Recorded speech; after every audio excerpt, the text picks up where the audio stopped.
Hi, everybody. Welcome back. Oh my God, it's been so long. This is Carmela, and I am now the host of Carmela's Rasslin Radio Relived. For those of you who know me, you know that I did Rasslin Radio about 40 years ago. Okay. During that time, we came up with an idea to do a radio show about professional wrestling. To the best of my knowledge, I am the first woman ever to have a talk show on the radio about professional wrestling. It was decided around a kitchen table. It was myself, my husband, my ex-husband, Paul, and Joel Goodhart, who was a very, very, very, very powerful speaker. You know, he was the upfront guy. I wrote the shows. Paul had all the connections. So we had a great time doing this. We met a ton of wrestlers. We had a ton of stories, which we want to tell you all. My life in wrestling goes way back to when I was 6 years old. I started to go wrestling when I was 6. My parents before me were heavily involved in professional wrestling from the time of Two-Ton Joe Nicolenta, which was in the 50s. I remember my father telling me a story about him being at the arena, and this gentleman named Two-Ton Tony Galena was very good friends with my father, and he said to my father, he walked him over to a door, and he said, "You see that door right there?" He said, "That's where the decisions are made." And that, after that, is history. We started talking about what, we were going to do because we had all this background in wrestling. My family, they were always at my house. And, of course, back then it was a lot easier to do. So we decided that we wanted to do something. So we were actually able to make a connection to have a first radio show in Trenton, New Jersey. I believe the stations was WGGM or TTM, one of those. We were there for a short period of time. And then we were approached by a gentleman named Roger Crone, who worked for a then radio station called WDVT at 2nd and South in Philadelphia, which is where we were all from. And we were on Rasslin Radio. We created it. And we were on from 1985 to approximately 1989. We parted ways because I had a little girl and I wanted to go on with being a mom, kind of like Becky Lynch said to Asuka. And then Joel Goodhart went on his way to do his own promotions privately. He became successful, God bless him. And we remained friends through the years. Okay. So this is what I want to do. I want to have my own podcast, and I want to tell stories of my life when Rasslin Radio was a big thing, before Rasslin Radio, after Rasslin Radio. So I'm going to, at some point, have a lot of guests on. I'm very excited about that.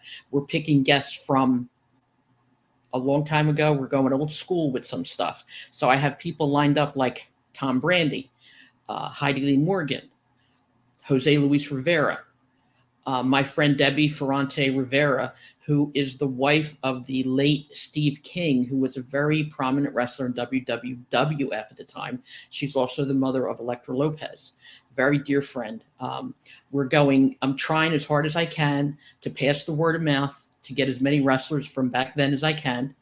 Unfortunately, some of them have been long deceased. But there's stories. There's so many stories. And that's what I want to share with you. I want to restart. I want to redo. I want to let you listen to some of our old tapes, talk about it. I'm going to give you my email address so that you can write to me and you can ask me questions. You can make comments. You can come up with suggestions, which I would love. My email address is 316 because today is day 316. It's 316 Carmela with one L at gmail.com. I'm going to repeat that again, 316 Carmela at gmail.com. Please feel free at any point. We're going to start out by trying to have a podcast every week. You can reach the podcast. We're going to go up on SoundCloud. You can reach the podcast by going on to any podcast platforms that you usually go on. We're going to try really hard to get it on to some of the same podcasts that you listen to on their platforms as well. Now, today I have two people with me who are very integral, very important in my life. The first is, his name is Brian Trammell. Many years ago, as well as having the radio show and promotions that we did in Squared Circle and all that, we had a fan club. Brian, we met through the fan club. We had a lot of people. We had a great time.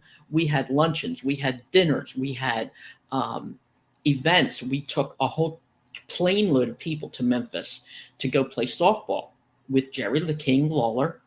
And we did, I think it was 2 games, if I'm not mistaken. And then from there, we went and saw wrestling in Memphis. We went to Nashville, and we actually were on Jerry Lawler's talk show.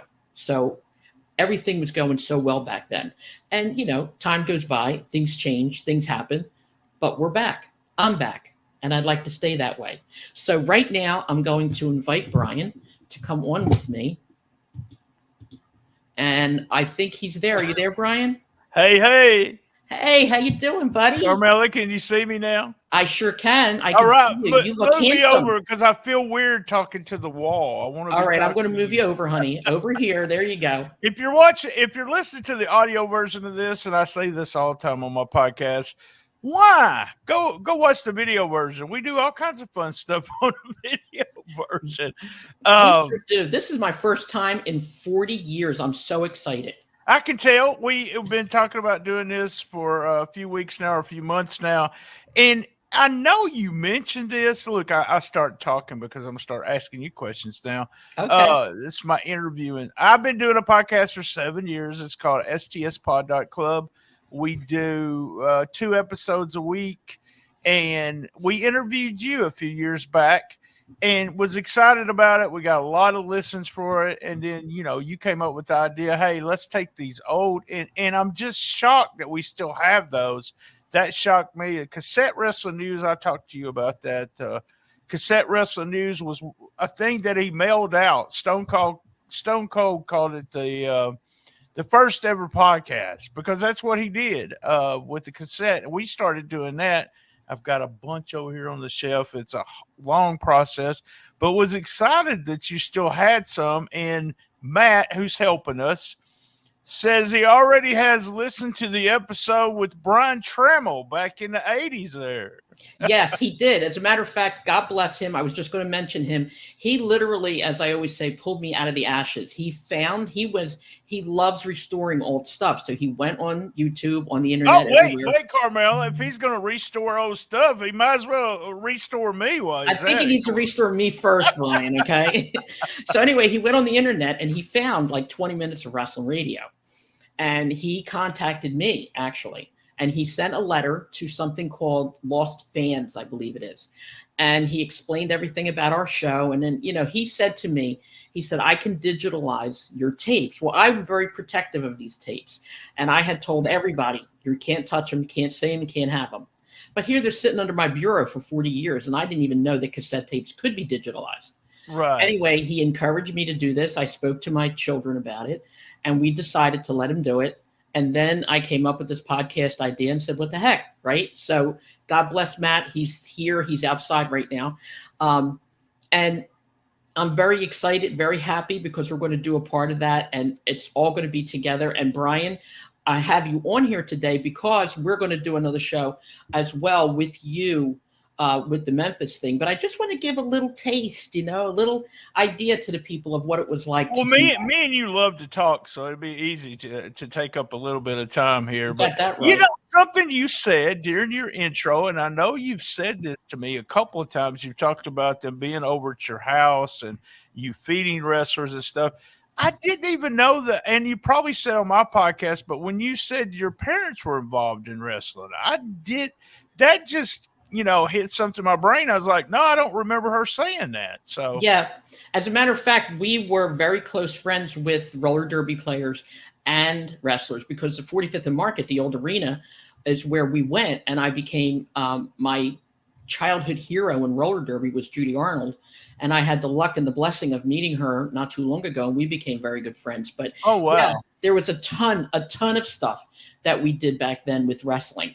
And I would like to tell you the very first wrestlers we ever had at our house, but I don't know if I should say that now or if I should wait for another week. What do you think? What do you think? Yeah, maybe just throw one story. Go ahead, tease it. Let people know who it was. Okay. Years ago, it was so easy to get to a wrestler. Today, it's like getting to the president's. President's easier. Okay. Well, years ago, we would go to the matches, and my parents and I, we all spoke Italian, and there were a lot of immigrant wrestlers, and these wrestlers came out. Back then, you had to get your own train, your own hotel, no agents, nobody helping you, nothing. So my father was talking to several of these people, just chatting, and a wrestler who was then, his real name is Antonio Pugliese, but he was then called Tony Parisi. He and then was Louis Cerdan, real name Gino Brito, didn't have anywhere to go. They didn't know anything about the area. So my mom and dad said, "Oh, why don't you come to our house? I'll cook." That's the big thing with us. I'll cook, Right, So they came. Right. We took them to our house that night. The two of them came in our house. We sat there. My mother made pasta at like 2, 3 o'clock in the morning. All of a sudden, out of the clear blue sky, they start singing opera. Okay, full blown opera, Brian. Unbelievable. The whole neighborhood practically woke up because the windows were open. It was in the summertime, and we had half the neighborhood in by the end of the night. It was amazing, and these are what a lot of the stories that I have to tell involve. I was just a little kid, and Dominic DeNucci, God bless him, who is now, rest in peace, he's now passed. He used to tell everybody all the time. I met him when I was 12, and he said, "Oh," he goes, "I meet her when she's so little, she still had snot come out of her nose," and that's how far back we go, But yeah, I have a ton of stories, Brian. I can't wait. That's awesome to think that. I think it's funny that you said the Italian and we're going to feed everybody kind of thing. That's like a Southern thing too, which is really funny. That we always when we get the family together, no matter if it's a family reunion or if it's just, hey, you want to come to the house, you come to the house to eat. And we fix something different, or we fix the same comfortable food that you always used to eating, and it's really funny because that just some kind of bizarreness there with the Italians and the Southern people. I'm telling you, it's crazy because right now, today, when we're done this, my daughter and I are making baked ziti for everybody because it's just what we do. Right. Eat. And we love it. We love it, and okay, I got a question. I know this has nothing to do with wrestling, so I'm going to ask you a question about Italian food, all right? Okay, real quick. Shoot. Do you eat the leftovers? Always. Okay, all right. Always. We do that too. Always. Leftovers stay a couple of days. Yeah. I was taught you eat pretty much anything that's thrown at you at that point. But yeah, we do, because sometimes it's better the next day, Right. That's the way we. So tell me, with all these guys coming in, and some of the names I'm familiar with, some of them I'm not, because if most people listening to this, they'll probably know. Some of them will, some of them will not. I grew up in the Memphis area. Graduated in '85, so during high school, '78. During that, I think I started '78 through high school. I was a huge Memphis wrestling fan, and it's how I met with you. But what? Who do you think of all the guys that came through your house and that you met was the most famous, the most recognized, that if you said that name, everyone would know him? I would have to say it would have to be Andre the Giant, Ivan Putski, Chief J Strongbow, More Time to Think. That's about it. Maybe Bruno, but to us, they weren't these huge icons. They were just people, just friends. Right. Well, I've told this a million times on my podcast. It's kind of the opposite for me because I watched wrestling for so long and then become friends with them. So it was almost, I remember the first time I sat down with Dutch Mantell. He came to my house and sat down in a chair and said, he's going to sit there till wrestling starts at night. And here's a guy I've been watching on TV forever, same thing. But it was like I was hanging out with, I don't know, Gilligan's Island or something. That's the way I felt. But then after, I hung out with The Undertaker, Paul Heyman, you name it. And it's like, now no one could be like, I don't know who I would meet where I would be starstruck. Maybe The Rock. But that helped me, me with that. I was never starstruck. I remember meeting El Gigante and shaking his hand and a bunch of guys. And my friends were like, "Well, you met El Gigante. You must have been starstruck with him." And I was like, he wasn't that big. I put it over like he wasn't that big. Here's a huge. So I want to ask you: did Andre eat a lot? Actually, believe it or not, and as much as I love that man. He was a wonderful man. He did eat a good bit, but unfortunately, it got to a point where he drank more than he ate. Oh, You know, there we go. Yeah, and yeah. but he was an extremely large man. When I first met him in person, I got to be honest. I mean, I'm like 5'2" now, maybe I'm 5 foot, and he almost scared me at one point. And my Oh, yeah. I mother, bet. I bet. yeah, and Yeah, my yeah. mother was shorter than me. I was going to say not younger, but and we were devastated. But when we ate dinner together, he would hold the fork like this instead of like we hold it like this, and his hand covered the entire fork, like you couldn't see the Right. fork I anymore. remember there's a famous picture of Andre holding a regular sized 12 Can of ounce beer, can. yeah. And you all you see is it just looks like a little tiny can. I'm going to ask a question. You can edit this out if you want to, but I how did already know what Andre you're going use to the ask. bathroom? How did he use the bathroom? I wasn't there with him.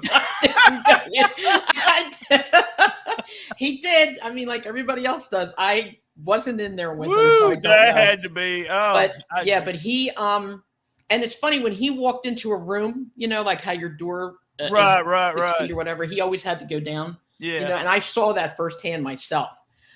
He had a ring. He used to wear a pinky ring every once in a while. And I took that ring off his hand and I wanted to try it on because, I always thought I was cool. But it took me these 3 fingers. I had to go like that. Oh, And then I wow. put the That's ring awesome. on and Yeah, it went yeah. down. It's unbelievable. And I'm going to tell you something else too. I took French in high school for 4 years. And then I studied it on records and stuff after that. And I used to write letters to him. We had a special spot where I used to send it and he'd get his mail. And then he'd call me at like 2, 3, 4 o'clock in the morning when I had to go to work the next day. And he would reread the letter to me that I wrote to him in French. And he would critique it and Oh, correct that's it. awesome. That's Yeah, awesome. and we had a ball. It was amazing. We had so much fun doing that.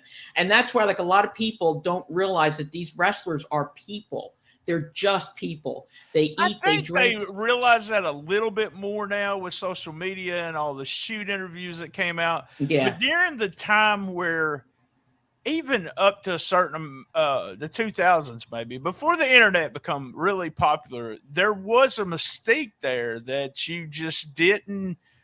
I don't know. You just couldn't get to know them. But like you said here, sitting on my couch, the Undertaker, and who didn't even have one tattoo at the time, and Dutch Mantel sitting there, and us just talking, and you Yeah. realize real quick, and They're just not like that us. but they're just people. They Yeah. have the same thing. They want to be paid. Exactly. It's a job. They want to eat. They want to sleep, and that's. I had an apartment in Jonesboro, which was one of their spot towns. So, and I had a couch. So, if anybody wanted to just instead of driving all the way back to Nashville, and a lot of the guys, and they knew I didn't party, I didn't do all that stuff. Yeah. So they could come in, they could lay on the couch, and they could leave on their own. See you later, bye. If nothing's stolen, they could just keep doing that over and over. And we talked to Owen Hart did that too. Yeah. When we had one of our first meetings, we talked about Owen had a person in every town, the major cities, where he stayed the night. And I remember, I think it was Mick Foley that said that, it was because he was cheap. He didn't like to spend his money, but he got a home cooked meal. It's smart, really, a home cooked meal, and was able to sleep on somebody's couch or extra bedroom. Well, see, with us, it was like that, but us, it was like long term. Like Ivan Putski stayed at my house one time. He was there many times, but he stayed at my house one time for an entire week. Oh, wow. Ate there, slept there, showered there, all that. And in turn, okay, like we fed him, we did it, and he always took us out to eat, and he always let us in for free or got us front row seats or whatever. He was very kind. I mean, to us, they were all very kind. And it's funny we're talking about this because I have a friend sitting right here next to me. Her name is Jeannie. She's a very, very dear friend to me, who doesn't want to be on camera. So she's just talking the microphone. But she's got a few of her own stories. She lived with me for a while as well. A lot of people did. And she and Paul, I believe it was, and myself went down to Dominic DeNucci's wrestling school that he had at the time, where he trained Mick Foley. He trained what was his name? Shane Douglas. Oh my God, I forgot. Shane Douglas. And we went, and Dominic actually, I'm going to put her into the microphone here in a second, and I'm going to let her tell you the story of what Dominic did to her. We had a great time. But Jeannie, you're on, kid. Hi, Brian. How are you? Hey. Hey. No, Dominic was almost a fixture at Carmelo's house. He was so wonderful. Were you a wrestling fan, though? Was you a wrestling fan? That's okay, how I met Carmela. I met Carmela at her Squared Circle wrestling store at the old I-95 Marketplace. Right. And she had Bruno Sammartino and Dominic DeNucci as guests, signing autographs and meeting the fans. And that's when I met her and Dominic and, everybody. And because I didn't live that far away, I would, drive up there every weekend. The store was only open on weekends. And we became friends. Carmela, as always, such a amazing human being. Oh, I paid her to say that. Got us, come over to the house and, and I fell in love with her daughter and, everything. And then she asked me to, help out at the store, work at the store so she could be with her daughter. And I did. And at one point, Dominic, he had already had that wrestling school. We went up there and he wanted to train me to be a professional wrestler. So when we got to the school, he was training. And then when the training was over, he used to call, he called everybody kid, get in the ring. And I was like, uh-oh. And I got in the ring and he told one of his students, suplex her. Oh, wow. And just like that with no training. Nothing. Right. Yeah. That's scary. And and he said, but not a standing suplex, a snap suplex. So all I could think of was, the British Bulldogs. That's what I was thinking right there. Right? When you said now, I thought Dynamite Kid. There you go. Yeah. And I'm thinking, I'm going home with a dislocated something, and I did it. I screamed as I went up and over. And he said, you did it wrong. Do it again.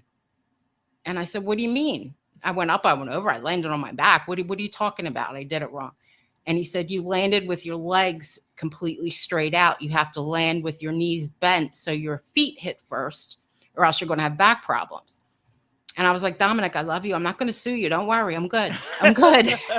He would not let me out of the ring until I did it again. And I knew what he was doing. He was trying to get me to get the bug so I would become a professional wrestler. And even though it did, I wanted to do more and learn more. I was like, no, I can't. I just can't do it. I can't do it. Back then, women were really not. But ultimately, you became a valet for our promotions. Yeah.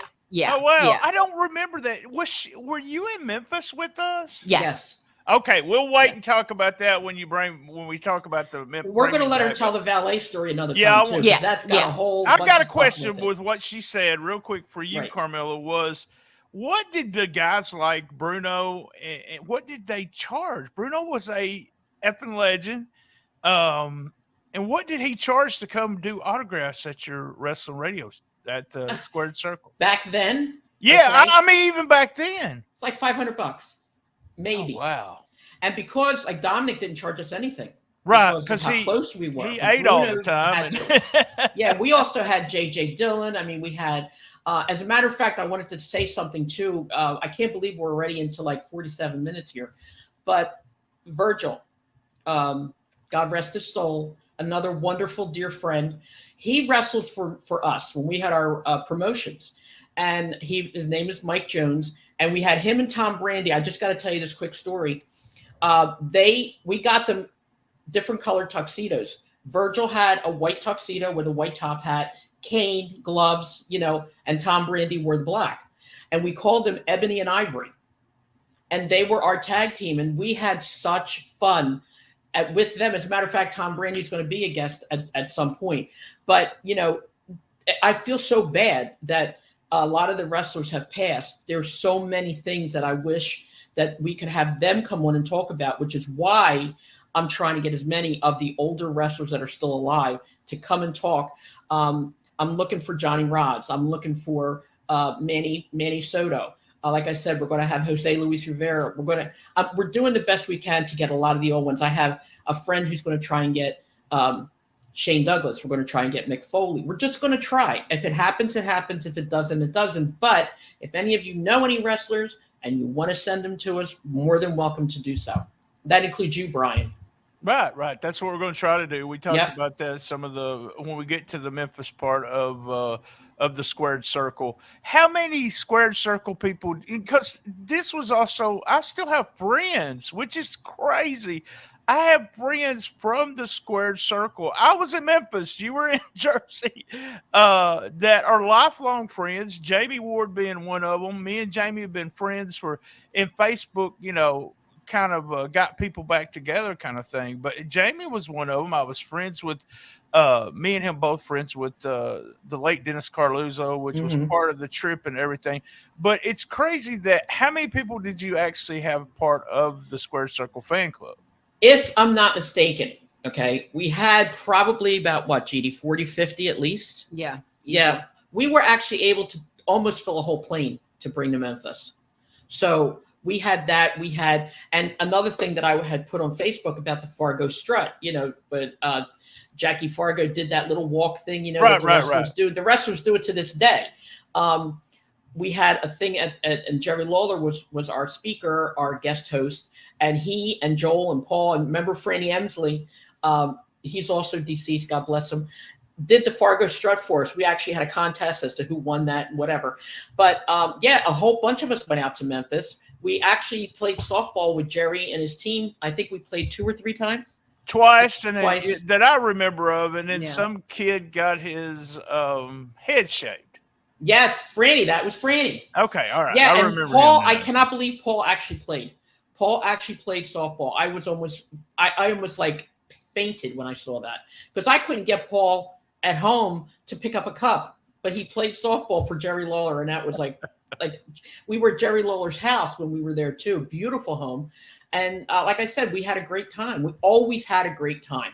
And I miss those times. And that's why I do believe that even if we have younger viewers or younger people who like wrestling, I do believe that hearing stories and hearing about how, wrestlers back then had to actually suffer a lot more and get their own stuff and do their own things and everything, I think it'll give them a more of an appreciation for what the wrestlers are like or what it's like. And if they ever wanted to get involved, there's a wonderful, I was going to bring my daughter down to the Samoans wrestling school. She wanted to be a wrestler for a while, which is where Elektra Lopez learned to become a wrestler for the Samoans. There's a lot of different ones all over the place. Ivan Putski had a wrestling school. He trained Booker T. A few other people that I just don't know off the top of my head right now. But there's so many things that can be done. There's so much going on. And we just have memories that are priceless. And getting them recorded now and being able to archive them is what's important to me. Like I said on Facebook, I'm not in competition with anybody. I'm not trying to beat anybody, not doing anything like that. I just want to talk. I just want to talk to the people. I want to see my friends again. And if, maybe have another fan club. That's generally what I did to start the podcast. It was some free time and I needed to do it. And it also is one of those things, when we're both dead and gone, this will still be there. It really will. More people will listen to the podcast the day I die than they did the day before, probably. But you've become an influencer, Brian, over the years, I think, because you told me, if I'm not mistaken, that you've had over 2 million views or 2 million listeners. Am I mistaken on that? Yes, that's what we had for last year too. Absolutely. The whole, which is not, I still say it's not a lot, but it is a lot. The main podcasters have a lot more than me when it comes to YouTube and everything like that. But we're able to get corporate sponsors, local sponsors, people like that. And it's been a part of, Memphis Wrestling is back. It's been back Absolutely. for 160 episodes. And so it's part of that. I mean, that's the first time I've been actually involved in the product and giving them content. I provide content for Memphis Wrestling, but it's because of what we're doing right here. And this was not, you weren't able to do anything like this 5, 6, 7, 8 years ago. There's so No. much software that makes everything easy. Yes. And you're able to do what I call, it's almost like a radio show. My partner says, Lance Levine, he says, I always wanted to be a DJ. Man, you gave me an opportunity to do a radio show. And that's what I feel like it's a radio show the way we do the advertising, we do the commercials come in the middle. Sometimes we talk about something, right there on the show. So that it's just like old time radio. Yeah. I think you're going to have all of us that were there, but you're also going to have these people who are listening, and you may be listening to this on my feed. If you're listening to my feed, that's fine. I know it's being on my feed. I have to be the first guest. No, I'm just kidding.